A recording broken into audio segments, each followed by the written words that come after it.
बिस्मिल्लाहिर्रहमानिर्रहीम।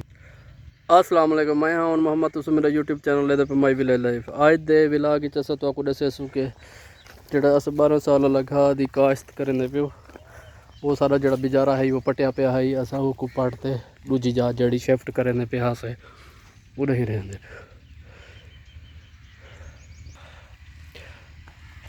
ये दे दे पे तुसा जेह्ड़ा ना ये वाला ये जवान सारा जो पिया पे जवान सारा जो पिया पे रहंदा पे दे दे पे तुसा बुरा हाथ ताज़ा पानी ला दे सुई को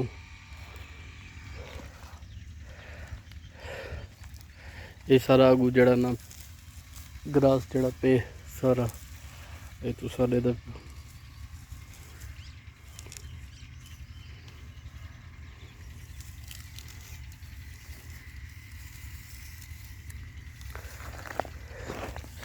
ये बाजरी नुमा ग्रास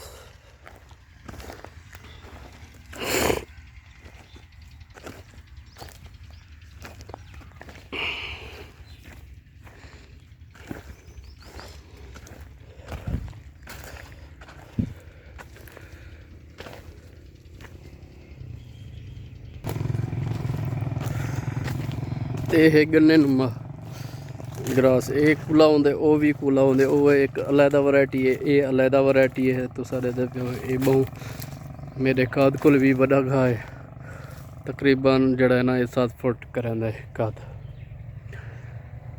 जानवरों के दूध दे विच इजाफा बरोथरी इजाफा इहदे अलावा जड़ा है ना गोश्त भी इजाफा करेंदा। चारा इस्तेमाल करो बहुत ही बेहतरीन है। एक दफ़ा रहो जिंद छुड़ाओ। ये तुसा दे दे पे जड़ा ना असा ज्वार काश्त की ज्वार माशाल्लाह जाई पी बेहतरीन क्योंकि वो तो फिक्र आ गया है बारिश की वजह तो पानी जड़ा बारिश का आए तो उनकी वजह तो ठीकरी आ गई। ठीकरी तो आप लिखे नू क्या होंगी है। ठीकरी ही को आदन क्योंकि ये उत्ते लिपाई थी गई है असा ही को वैसे ज्वार तो जल्दी जल्दी जान दी असा ही को पानी ला रहे सो ते इहदे विच कोरिया भी छटे सू। एक ग्रास की सूरत हाल ये बड़ा ये टोटा थे खड़ा है असा के जो ही इंगान को पूरा कर चुनू इडे बी वैरायटी रहते पे इडे एक गन्ना वैरायटी है वो जड़ी है बाजरी नुमा वैरायटी है।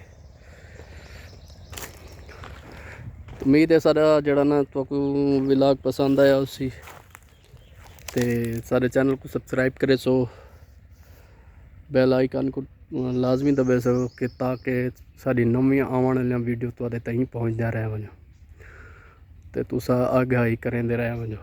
अल्लाह हाफिज़। अल्लाह दी अमान।